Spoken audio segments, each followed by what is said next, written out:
నీతిమంతునికి ఏ ఆపదయు సంభవింపదు. చూడండి, నీతిమంతునికి ఏ ఆపదయు సంభవింపదు. భక్తిహీనులు కీడుతో నిండుదురు. భక్తిహీనులు కీడుతో నిండుదురు. చూడండి, ఈ నీతిమంతుడు ఎక్కడికి వెళ్ళినా క్షేమంగా వెళ్తాడు, పని పూర్తి క్షేమంగా వెనుకకు వచ్చేస్తాడు. కుటుంబం కానీ వ్యాపారం కానీ అన్నీ కూడా దేవుడు ప్రొటెక్ట్ చేస్తూ ఉంటాడు. అందుకనే ఏ శత్రువు అతన్ని నాశనము చేయాలనుకున్నా, ఏ అపాయము ఏ ఆపదయు సంభవింపదు ఈ నీతిమంతునికి. మరి ఆ నీతిమంతునిగా నువ్వు ఉంటే ఎంత బాగుంటుంది. ఆ నీతిమంతునిగా ఆ నీతిమంతురాలుగా మనము ఉంటే ఏ ఆపద రాదు. నువ్వు చాలా సంతోషంగా ధైర్యంగా నువ్వు ఇంటికి వెళ్ళి పడుకోవచ్చు. టెన్షన్ లేదు. అయ్యో ఏమైపోతుందో, ఏం జరుగుతుందో, నా పిల్లలకు నాకు మాకు ఏమైపోతుందో అని నువ్వు కలవరపడతావు. కానీ నువ్వు ఎప్పుడైతే దేవుని యందు స్థిరపరచబడతావో నువ్వు భయపడాల్సిన అవసరం లేదు. నిబ్బరము కలిగి ధైర్యముగా ఉండొచ్చు. దేవుడు చూసుకుంటాడు, దేవుడు చూసుకుంటాడు. నా పిల్లలను దేవుడు చూసుకుంటాడు, నా ఉద్యోగంలో దేవుడు చూసుకుంటాడు, నా వ్యాపారంలో దేవుడు చూసుకుంటాడు. ఇదిగో ఆ కేసు ఉంది, దేవుడు చూసుకుంటాడు. ఇదిగో ఇక్కడ ఈ సమస్య ఉంది, దేవుడు చూసుకుంటాడు. ఇదిగో అక్కడ ఏదో జరిగింది, దేవుడు చూసుకుంటాడు. అన్ని దేవుడు చూసుకుంటాడు. ఎందుకంటే ఏ ఆపద రాదు నాకు, నా దేవుడు నాకు తోడుగా ఉన్నాడు. భక్తిహీనుడు దేనికి భయపడునో అది వాని మీదికి వచ్చును అని లేఖనం సెలవిస్తా ఉంది. భక్తిహీనత వల్ల నువ్వు దేనికి నువ్వు భయపడుతున్నావో అది నీ మీదికి వస్తుంది. ఆపద వస్తుంది, కీడు వస్తుంది, రోగం వస్తుంది, సమస్యలు వస్తాయి, ఇబ్బందులు వస్తాయి, నష్టం వస్తుంది. నువ్వు పడుకుంటే కూడా నీకు నిద్ర పట్టదు. ఇది ఏంటో తెలుసా? ఇది భక్తిహీనుని జీవితంలో కనపడే అనేకమైనటువంటి సమస్యలు. అయ్యా నాకు భక్తిహీనత ఎక్కడుంది? నేను ప్రార్థన చేస్తున్నాను, నేను దేవుని మందిరానికి వెళ్తున్నాను, నేను పని చేస్తున్నాను, దేవుని కోసం అన్నీ చేస్తున్నాను, అయినా నాలో భక్తిహీనత కనబడుతుందా? కనబడుతుంది. ఎందుకంటే ఒకడు నీకు ఉపదేశిస్తే అది నీకు నచ్చట్లేదు కదా. నిన్ను గద్దిస్తే, వాక్యము ద్వారా గద్దిస్తే అది నీకు ఎలా ఉంది అంటే దాన్ని నువ్వు యాక్సెప్ట్ చేయట్లేదు. నీ హృదయం యాక్సెప్ట్ చేయట్లేదు. అంటే ఇక్కడ నీకు కనపడుతుంది ఏంటి అంటే, నువ్వు దేవుని వాక్యం వినేటప్పుడు చూడు, ఒక పిల్లోడు స్కూల్కి వెళ్తాడు నేర్చుకోవడానికి. ఒక టీచర్ వస్తుంది, ఇంగ్లీష్ బోధిస్తుంది. ఆ టీచర్ ఏం కోరుకుంటుందంటే, ఏదో నేను వచ్చి 4 మాటలు చెప్పేసి నెలకు నీ జీతం తీసుకొని వెళ్ళిపోవాలనుకుంటే కనుక ఆ పిల్లలను లక్ష్య పెట్టదు, ఆ పిల్లలను కొట్టదు, తిట్టదు. కావాలంటే ఇంకా చాక్లెట్ ఇస్తారు, ఇంకా కావాలంటే పాస్ చేస్తారు, కావాలంటే సర్టిఫికేట్ ఇస్తారు, కావాలంటే ఇంకా ఎంకరేజ్ చేస్తారు. కానీ చివరకు వాడు నాశనం అయిపోతాడు. ఉద్యోగం దొరకదు, దొరికినా అందులో జ్ఞానం ఉండదు కాబట్టి వాడిని తీసి పాడేస్తారు తర్వాత. అదే ఆ టీచర్ గనక ఆమె తీసుకునే జీతానికి గనక నమ్మకంగా పనిచేస్తే ఆ పిల్లోని సరిచేస్తుంది, ఆ పిల్లోని గద్దిస్తుంది, ఆ పిల్లోని పైన శ్రద్ధ చూపిస్తుంది. ఒకవేళ ఆ టీచర్ తిడితే ఈరోజు సమాజం ఎట్లుందంటే వెంటనే రియాక్ట్ అవుతారు. ఎందుకు నా పిల్లోని కొట్టావు, ఎందుకు నా పిల్లోని తిట్టావు? అంతమందిలో నీ పిల్లోడి పైన ఆ టీచర్కి పగ, కక్ష, కుళ్ళు ఉంటుందా? అందరూ బాగున్నారు, అందరూ వింటున్నారు, కానీ ఆ పిల్లోడు మట్టుకే వినట్లేదు, అల్లరి చేస్తున్నాడు, గద్దిస్తారు. ఒకసారి, 2 సార్లు, 3 సార్లు, 4వ సారి కొడతారు. కొంతమంది దాన్ని లక్ష్య పెట్టరు. మనం వెళ్ళి నిజంగా నేను కూడా కొన్నిసార్లు రియాక్ట్ అవుతాను. ఎందుకు, ఏంటి తప్పు అని వెళ్ళి అడిగినప్పుడు వాళ్ళు చెప్తారు, ఇదిగో మీ పిల్లోడు లేదా మీ పాప ఇట్లా అని చెప్పినప్పుడు మనము గ్రహించి అవును నిజమే కదా, తప్పకుండా మేము కేర్ తీసుకుంటాం అని మనము స్పందించాలి.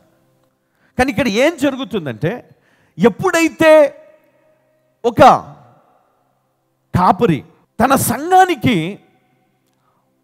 ఉపదేశిస్తాడో, గద్దింపుని ఇస్తాడో, దానికి ఆ సంఘం అంతా కూడా ఏం చేయాలంటే లోపడాలంట.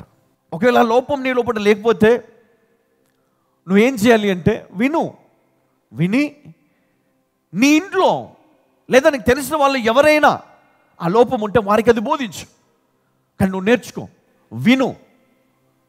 కానీ మనం ఏం చేస్తాం తెలుసా, దాంట్లో నుండి మనం తప్పులు వెతుక్కొని మనము పొరపాటు చేస్తూ ఉంటాం. మనం దానివల్ల మనలో భక్తిహీనత అనేది మనలోకి వస్తుంది. అంటే భక్తి ఎక్కడుంది? ఇక్కడ ఉందా?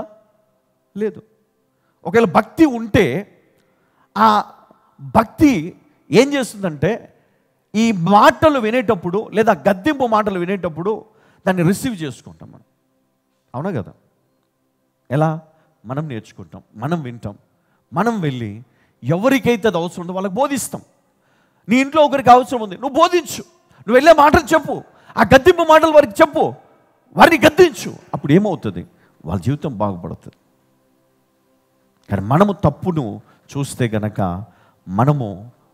మనలో జీవము ఉండదని వాక్యము సెలవిస్తూ ఉంది. ఎందుకు అంటే చూడండి, భక్తిహీనత వలన ఎవరును స్థిరపరచబడరు, నీతిమంతుల వేరు కదలదు. తర్వాత ఇక్కడ 21లో చూస్తే, సామెతల గ్రంథం 12వ అధ్యాయం 21లో చూస్తే, నీతిమంతునికి ఏ ఆపదయు సంభవింపదు, భక్తిహీనులకు ఏం జరుగుతుందంట? భక్తిహీనులు కీడుతో నిండి ఉందురు. అంటే కీడు ఎప్పుడు వాళ్ళ చుట్టూ ఎట్లా అంటే వైఫై లాగా ఉంటుంది. వైఫై కీడు. వాళ్ళు ఏ తప్పు చేయకపోయినా అందులో పడిపోతారు. వాళ్ళు ఏది చేయకపోయినా ఆ కీడు వాళ్ళ మీదకి వచ్చేస్తుంది. ఆ నష్టం వాళ్ళకి జరుగుతూనే ఉంటుంది. ఇది మనం గ్రహించాలా. తర్వాత 24వ వచనాన్ని మనం చూస్తే, శ్రద్ధగా పని చేయువారు ఏలుబడి చేయుదురు, శ్రద్ధగా పని చేయువారు ఏలుబడి చేయుదురు.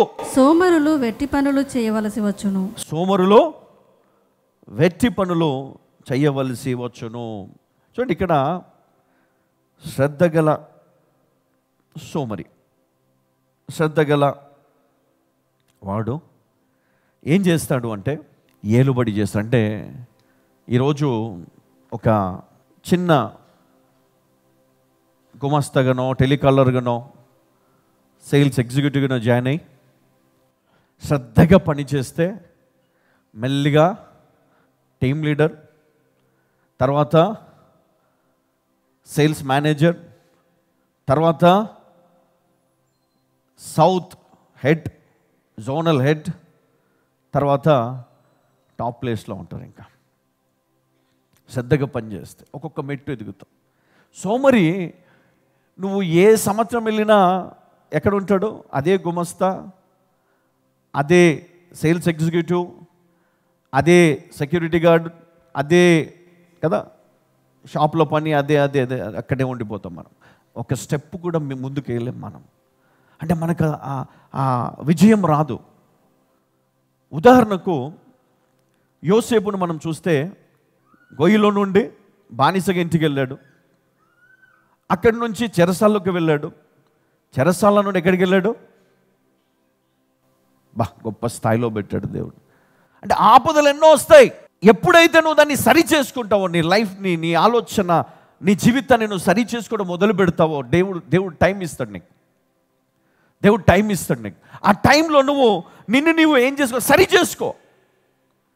నీ జీవితాన్ని బాగు చేసుకో, నీ నాలుకను బాగు చేసుకో, నీ ఆలోచనను బాగు చేసుకో. అప్పుడు దేవుడు నువ్వు ఎక్కడున్నో చెరసాలలో నుంచి నేను తీసుకుపోయి ఎక్కడ పెడతాడు?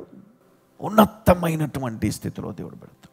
అంటే లోకము నిన్ను తృణీకరించినా, లోకము నిన్ను శిక్షించినా, దేవుడు మట్టుకు నీ విశ్వాసమును బట్టి, నీ భక్తిని బట్టి, నీ నీతిని బట్టి దేవుడు నిన్ను హల్లెలూయా.